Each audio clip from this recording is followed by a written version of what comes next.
Je donne la parole à Madame la directrice de la CEA pour l'Afrique du Nord pour son mot de bienvenue. Merci beaucoup.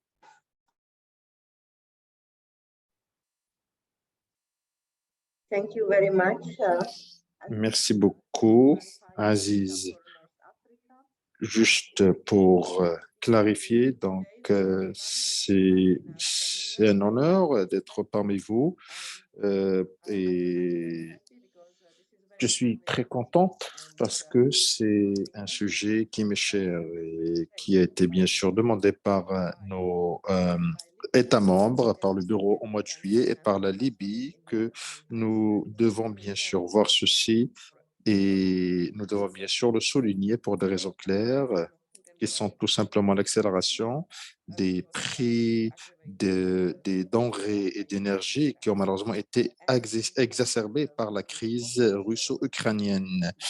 Et je peux dire que nous sommes ici aujourd'hui pour voilà, discuter de ceci. Tout d'abord, nous allons bien sûr remercier nos pays, nos bureaux de pays sous l'impulsion de la Libye et aussi nos collègues dans le bureau sous-régional en Afrique du Nord, mais aussi des directeurs de la Commission européenne pour l'Afrique, économique pour l'Afrique. Donc, je vais rapidement vous rappeler les objectifs de ce séminaire. Ce n'est pas un séminaire académique. Nous voulons en fait avoir un dialogue, écouter les pays participants et quels sont bien sûr les grands défis et comment nous pouvons bien sûr les aider. Est-ce que nous pouvons bien sûr passer à la prochaine diapositive? Donc, juste pour vous rappeler ces défis, les défis qui sont vraiment très persistants. Donc, bien sûr, le droit à l'alimentation a été reconnue par la Déclaration universelle des droits de l'homme en 1948, comme faisant partie, bien sûr, des normes de vie adéquates. Et il y a bien sûr le droit à l'énergie. C'est bien sûr très clair sur les ODD, l'ODD numéro 7. Donc, assurer l'accès à l'énergie durable, moderne, abordable et aussi, donc, nous allons parler bien sûr de ces sujets lors de l'analyse. Il faudra dire qu'il y a bien sûr le droit à une alimentation adéquate et une énergie adéquate. Je veux dire bien sûr et l'alimentation et la nutrition. Et bien sûr, ils ont structuré cette approche sur ces piliers, la disponibilité, la stabilité, euh, euh, les infrastructures, l'accessibilité financière et aussi la durabilité, mais aussi parce que, bien sûr, ceci est très important, parce que les crises alimentaires sont en général évoquées par les prix qui augmentent et c'est un problème structurel qui persiste depuis des décennies, donc et qui est exacerbé par des crises géopolitiques. Prochaine diapo, donc pour résumer sur l'objectif, donc c'est une opportunité pour nous pour discuter des défis et suggérer aussi des idées nouvelles et innovantes dans différents secteurs pour atteindre ces objectifs. Donc c'est la première opportunité sous cette forme de dialogue sur un sujet. Nous avons bien sûr une autre rencontre à Marrakech et l'objectif, c'est de bien sûr éventuellement atteindre des conclusions concrètes qui peuvent être implémentées pour la région et pour les autres membres, pour les États membres. Donc, nous avons bien sûr pensé de ce sujet. Nous sommes sortis avec différentes questions. Nous sommes aussi intéressés d'écouter les États membres ou les pays membres plutôt. Donc, je suggère que bien sûr, le dernier cas, bien sûr, des prix d'alimentation qui ont augmenté, mais aussi la crise énergétique et bien sûr sur le niveau sous-régional et ce que le pays peut bien sûr apprendre les uns des autres. Il faudrait aussi la question, quels sont bien sûr les goulots d'étranglement majeurs qu'on a besoin d'adresser pour une sécurité énergétique et alimentaire durable en Afrique du Nord.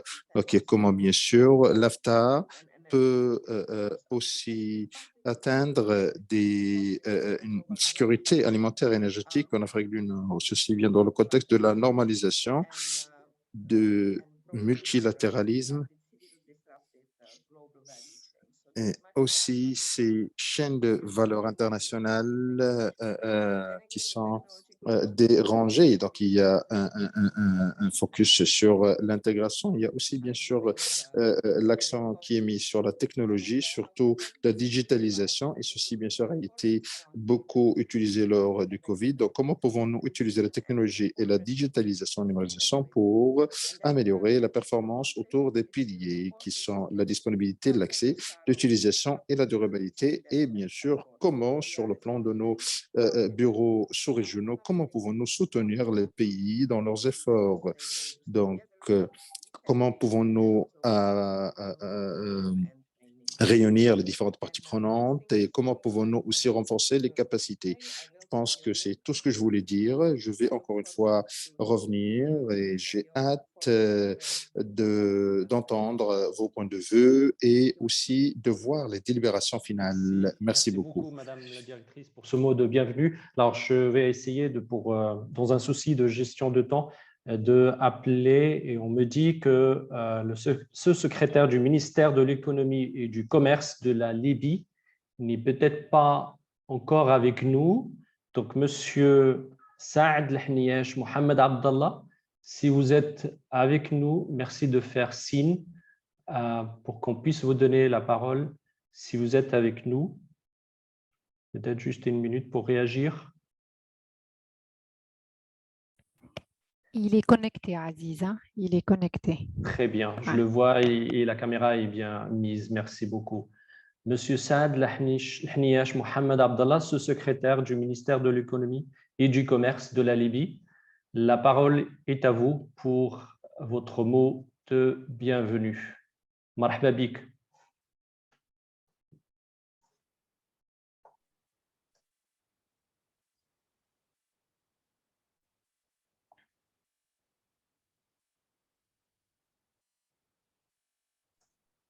Monsieur Lahniyash, on vous voit bien. Monsieur Jadi. Mr. Lahniyash, we see you well. Salut d'ici de Rabat, on vous Mr. voit bien. Jadi, hello. We see you well. We see the camera, but we don't hear you. Could you please unmute your microphone?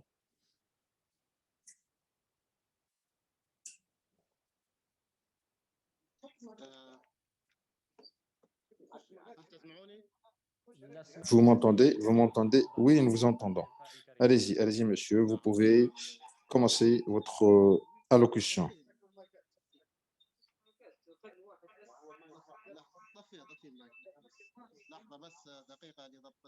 S'il vous plaît, un petit instant pour régler ces problèmes techniques.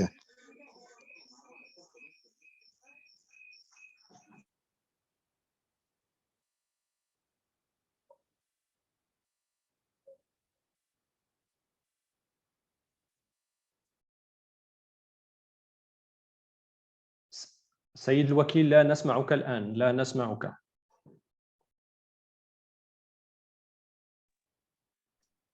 Monsieur, nous ne vous entendons pas maintenant. S'il vous plaît, désactivez votre microphone. Merci.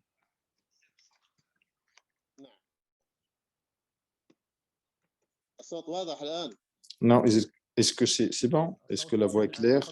Oui, la voix est claire. Allez-y, monsieur, à vous la parole. Merci beaucoup, monsieur. Tout d'abord, assalamu alaikum, que la paix soit sur vous et que Dieu vous bénisse. Mesdames et messieurs, les participantes et participants, tout d'abord, j'aimerais remercier Madame Suzanne, la directrice du bureau régional de l'Afrique, sous-régional de l'Afrique du Nord, aussi Monsieur le président et aussi de tous les experts d'avoir répondu présent à notre proposition du pays qui préside, qui est la Libye, pour bien sûr gérer cet atelier sous la thématique sécurité alimentaire et énergétique en Afrique du Nord, sous fond de crise mondiale multiforme. Mesdames et messieurs, le monde a connu différentes crises qui ont impacté négativement le monde, depuis la crise financière de 2006-2007 jusqu'aux crises climatiques de 2010,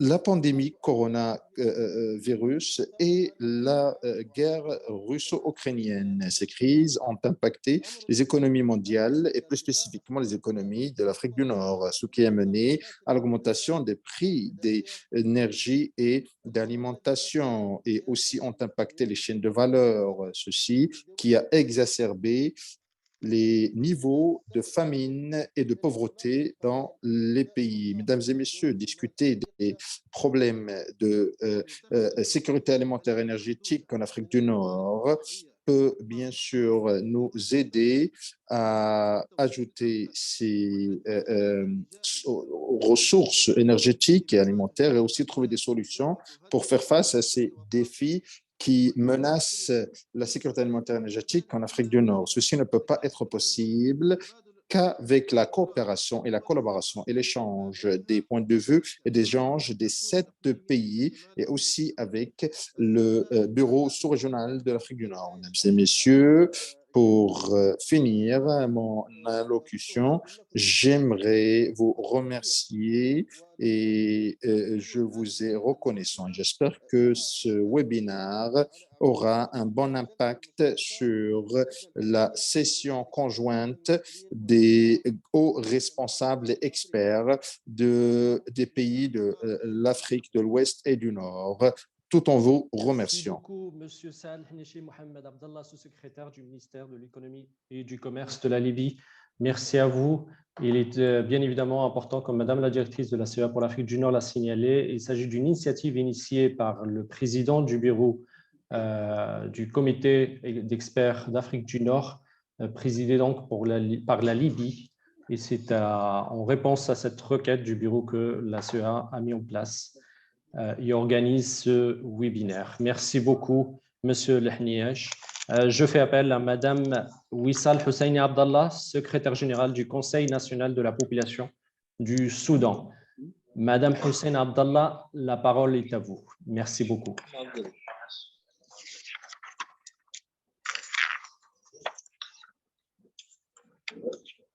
وزارة الطاقة المغربية.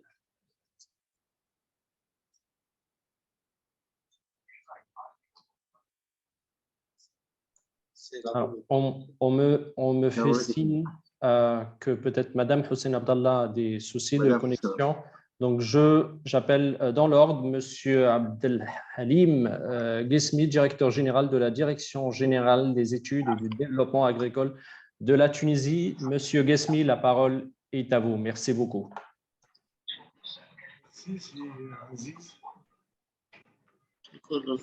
Monsieur le représentant des pays membres, chers collègues du bureau de la Commission économique pour l'Afrique, mesdames et messieurs, c'est pour moi un grand honneur de participer au nom de la République tunisienne à ce webinaire sur la sécurité alimentaire et énergétique en Afrique du Nord sur fond de crise mondiale multiforme. Comme vous savez tous, le thème que nous allons traiter au cours de ce webinaire est à la fois sensible, stratégique et complexe par ses multiples dimensions et impacts politiques, économiques, sociaux, culturels et environnementaux.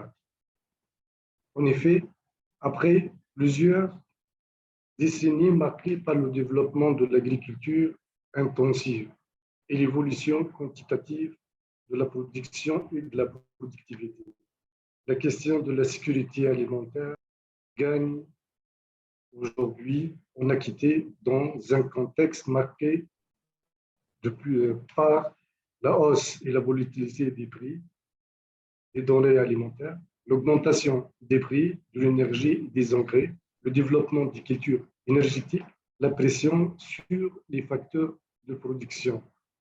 En plus, une vulnérabilité environnementale accrue, l'effet du réchauffement climatique et enfin une crise économique sans précédent affectant tous les pays suite à l'avènement de la pandémie Covid-19 qui a été exacerbée par la crise, par le conflit russo-ukrainien.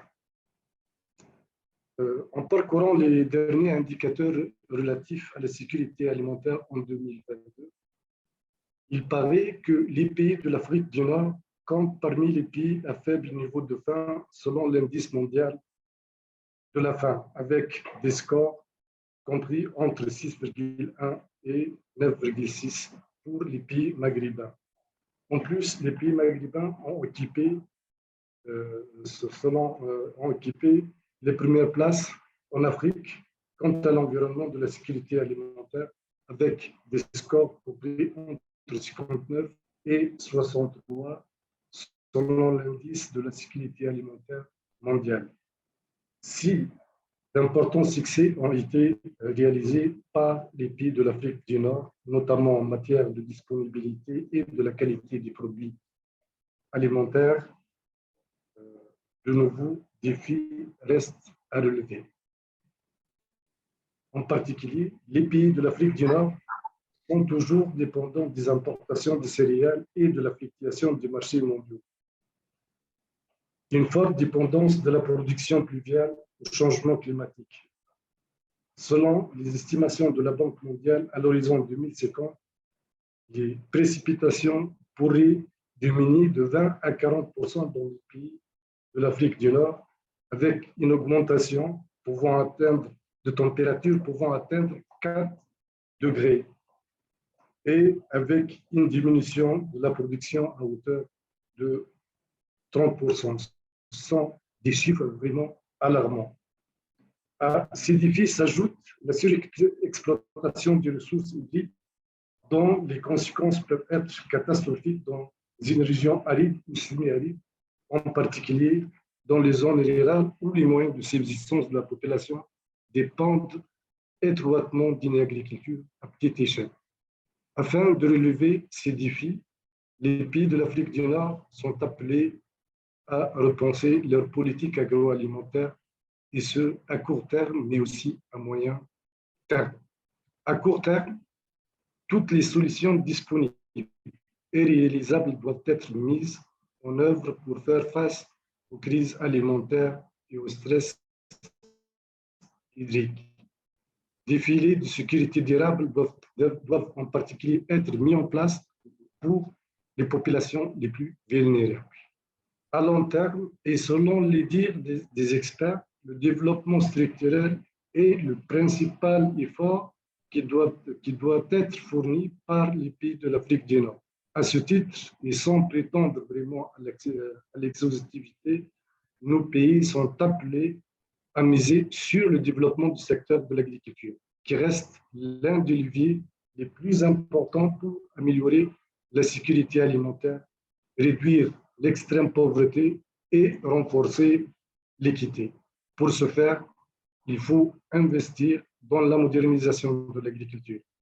Cela inclut l'investissement dans l'innovation scientifique et technologique, la mise en place d'une agriculture climato-intelligente, ainsi que l'amélioration des chaînes de valeur agroalimentaire pour réduire les pertes et le gaspillage de nourriture.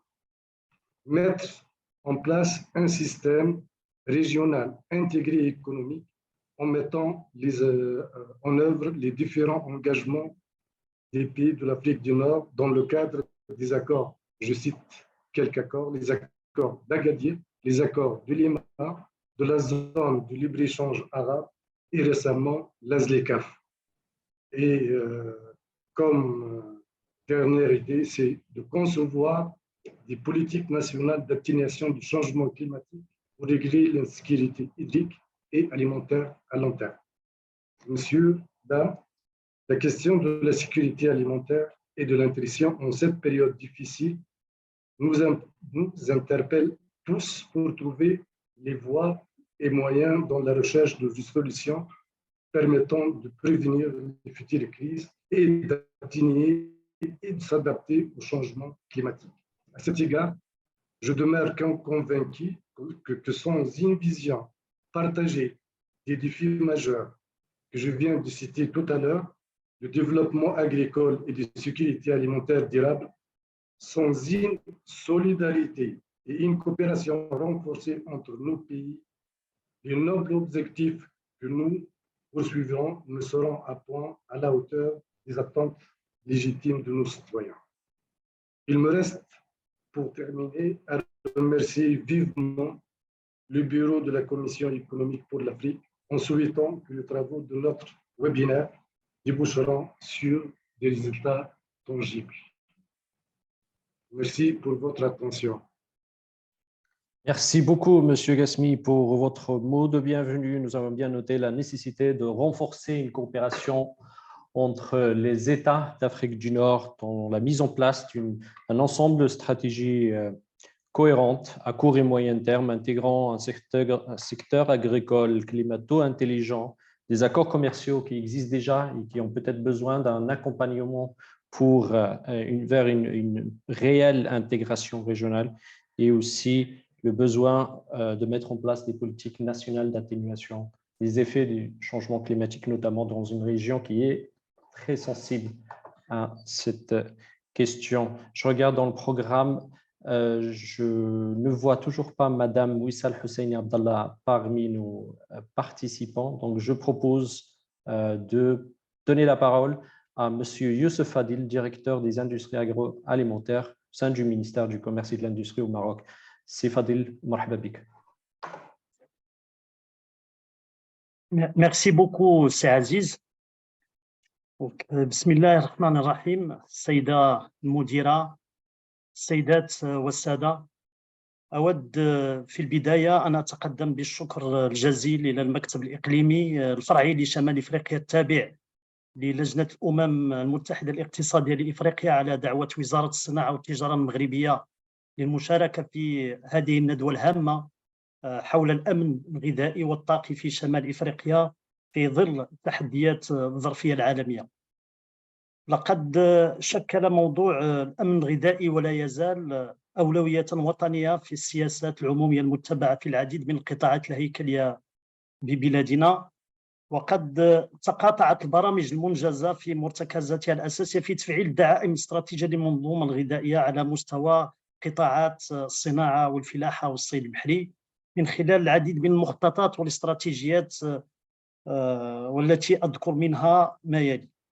هناك مخطط التسريع الصناعي ومخطط الإقلاع الصناعي، واللذان مكنا من إرساء الآليات الكفيلة بالنهوض بالقطاع الصناعي وترسيخ نموذج فعال للتنمية يرتكز على وضع منظومات صناعية تنافسية. هناك مخطط المغرب الأخضر الذي تم إنجازه بغية تعزيز وزن الفلاحة في الاقتصاد الوطني وتوطيد دعائم الديمومة الغذائية واستدامة الموارد الطبيعية. كما تم إطلاق استراتيجية جديدة للقطاع الفلاحي تتمثل في استراتيجية الجيل الأخضر 2020-2030، والتي ترتكز على دعامات أساسية هم العنصر البشري ومواصلة دينامية التنمية الفلاحية وتعزيز سلاسل الإنتاج الفلاحي وتوطيد الفلاحة المستدامة. هناك أيضا استراتيجية أليوتيس والتي همت قطاع الصيد البحري، حيث استهدفت المحافظة على النظم البيئية البحرية وزيادة القدرة التنافسية لهذا القطاع وتعزيز المنظومة الغذائية ببلادنا. وإذا كانت بلادنا قد استطاعت تأمين الشروط المطلوبة لضمان إنتاج المواد الأساسية للمنظومة الغذائية على امتداد السنوات الماضية، فإنها اليوم في مرحلة تبعيد تأمين مستلزمات الأمن السيادي الغذائي ضمانا لشرط الاستدامة الغذائية بما تعنيه من تحديات متجددة، وفي مقدمتها ضمان إنتاج وافر لكل المواد الأساسية وتعزيز المخزون الاستراتيجي للبلاد. السيدات والسادة، يلعب قطاع الصناعة الغذائية دورا مهما في النسيج الاقتصادي المغربي من حيث التنوع أنشطته التي تساهم في تلبية احتياجات المستهلك المغربي وضمان الأمن الغذائي لبلادنا، وكذلك مساهمته في خلق فرص الشغل والقيمة المضافة. ويحتل قطاع الصناعة الغذائية مكانة متميزة داخل النسيج الصناعي الوطني، حيث يضم أزيد من 2000 مقاولة صناعية تشغل أزيد من 152 ألف شخص، وتحقق رقم معاملات يناهز 16 مليار دولار، وقد تجاوزت صادرات هذا القطاع 3.6 مليار دولار سنة 2021. ويضطلع هذا القطاع بدور محوري في تحقيق الأمن الغذائي والسيادة الصناعية الوطنية، ويتميز بأهميته الاستراتيجية ودوره الحيوي في الاستجابة والتأقلم السريع لمواجهة المتغيرات التي يعرفها العالم، منها جائحة كوفيد-19 وحرب أوكرانيا وتداعيات التحولات المناخية.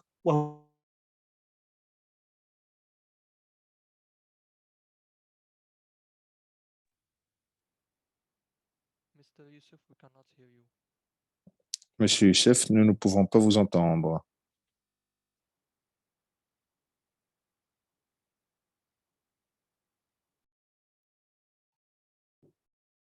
Monsieur Fadil, on vous a perdu.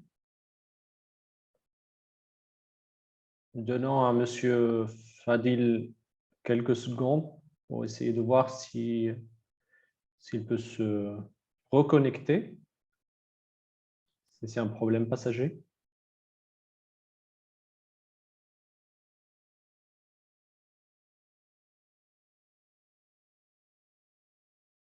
Dans le cas contraire, et en attendant que Monsieur Fadil résout le problème de connexion apparent,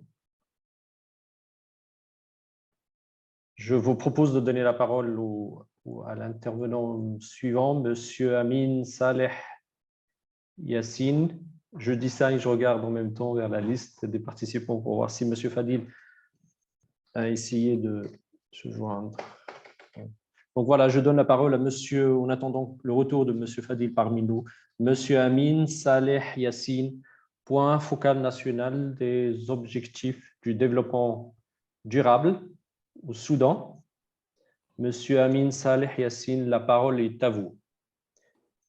Merci beaucoup.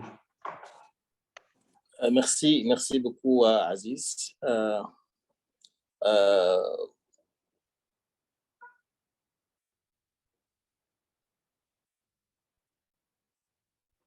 Merci beaucoup, Aziz, and thank you all for inviting me to. Merci de m'avoir invité à ce webinaire important, et aussi merci à Madame la directrice du bureau sous-régional. Donc, parler bien sûr de l'insécurité alimentaire au Soudan, c'est l'une des préoccupations des autorités nationales et infranationales.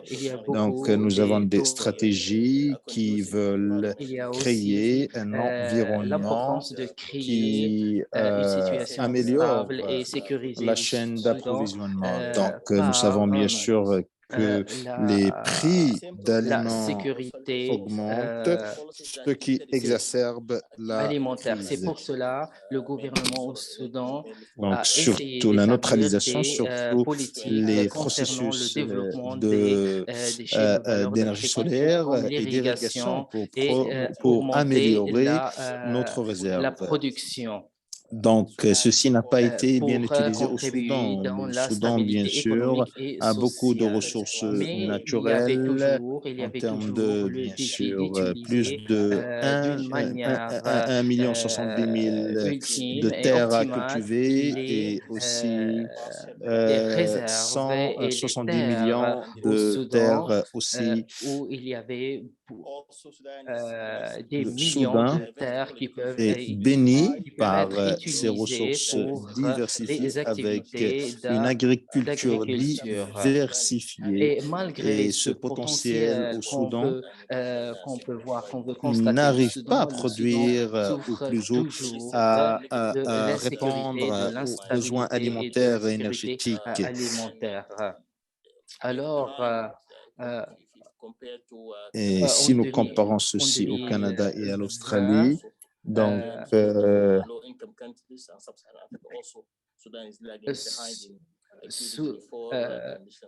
Soudan, il n'a pas beaucoup réalisé, même en comparaison avec d'autres pays sahariens.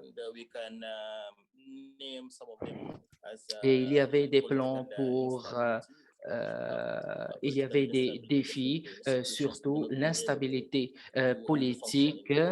Il a vraiment représenté ou créé des obstacles pour la mise en œuvre des politiques concernant l'accordement. There is a shift of labor force from the farming towards traditional gold mining. De Again, this reduced the l'électricité workforce et producing food for the people. There were frequent conflicts between farmers and livestock s'assurer caused by the competition over natural resources. les Mainly water. Water is a real problem. Conflict eruption disrupts food production chain, of course.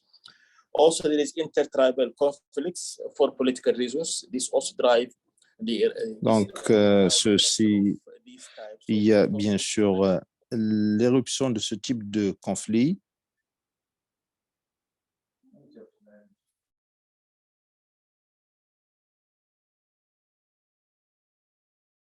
Food production.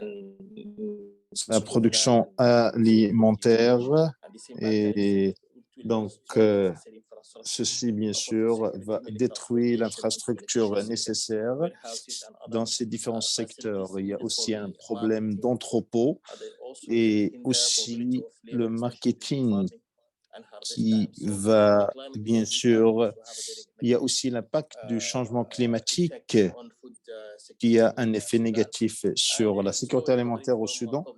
Et il y a bien sûr l'impact du Covid-19, bien sûr, qui est ajouté aux défis existants qui rendent le Soudan vulnérable à la sécurité alimentaire. Nous pouvons aussi ajouter les quelques zones où plus d'efforts doivent être déployés. Donc, par exemple, si nous parlons de la rareté hydrique, le conflit sur l'eau peut être réduit en améliorant les technologies, les techniques d'irrigation. Donc, nous avons beaucoup de ressources hydriques au Soudan qui peuvent être utilisées pour... malheureusement, nous ne recevons pas clairement le panéliste. Donc, et si nous améliorons ceci pourrait aussi aider les petits agriculteurs à atteindre de meilleurs résultats. Aussi, les coopératives peut être aussi une façon qui peut nous aider à soutenir les petits agriculteurs dans les zones rurales où il y a bien sûr beaucoup de terres cultivables. Ces politiques peuvent encourager les agriculteurs à connaître plus de techniques de commercialisation et de marketing. De cette façon, nous pouvons atteindre une sécurité alimentaire et être dans une meilleure position. Il faudrait qu'il y ait aussi une technique qui peut être faite. Donc, le son de l'intervenant est entrecoupé et malheureusement, nous perdons beaucoup de sens. Donc, bien sûr, est un élément important parce que ça va aussi garantir la durabilité de la production agricole. Il y a aussi une autre zone d'amélioration sur laquelle nous devons mettre l'accent au Soudan, c'est utiliser les terres disponibles d'une façon à produire plus d'aliments afin d'atteindre la sécurité alimentaire. The way forward requires collective actions. One country Donc, la voie vers l'avenir exige une action collective. Il faudrait qu'il y ait un travail global et qui combine les secteurs privés et publics. Ces actions collectives peuvent traduire ou utiliser au mieux les ressources disponibles. Et nous devons aussi adopter cette nouvelle façon de voir la planification, ce nouveau paradigme, et nous devons adopter de nouvelles idées et de nouvelles techniques afin d'atteindre la sécurité alimentaire. J'espère que ce webinaire sortira avec des solutions innovantes, pratiques qui peuvent être adoptées par les différents gouvernements afin d'atteindre la sécurité alimentaire et faire face à la famine et transformer les vies des personnes. Encore une fois, merci beaucoup d'avoir donné cette opportunité et j'espère que tout le monde, tous les participants bénéficieront les uns des autres et afin d'aider nos économies et nos populations. Ces éléments justement très idoines et opportuns en termes d'actions à mettre en place, d'actions concrètes, opérationnelles. Vous avez cité le besoin de renforcer les capacités, notamment des coopératives, pour un meilleur accès aux intrants, aux marchés et aux terres. C'est bien l'objectif de ce webinaire, qui est de produire un ensemble de recommandations, à la fois, je dirais, à un niveau politique, mais aussi qui intègrent des dimensions opérationnelles pour une meilleure efficience et effectivité des actions entreprises. Alors, je reviens à Monsieur Youssef Adil, on vous a perdu. Je suppose que c'était un problème de connexion de votre part. Pour vous donner la possibilité de terminer votre mot de poursuivre plutôt votre mot de bienvenue au nom du Maroc. Je vous ai perdu au moment où vous citiez des chiffres en termes d'impact des politiques sectorielles, des chiffres en termes d'impact notamment portant sur la création d'emplois. La parole est à vous, Monsieur Fadel. Merci beaucoup.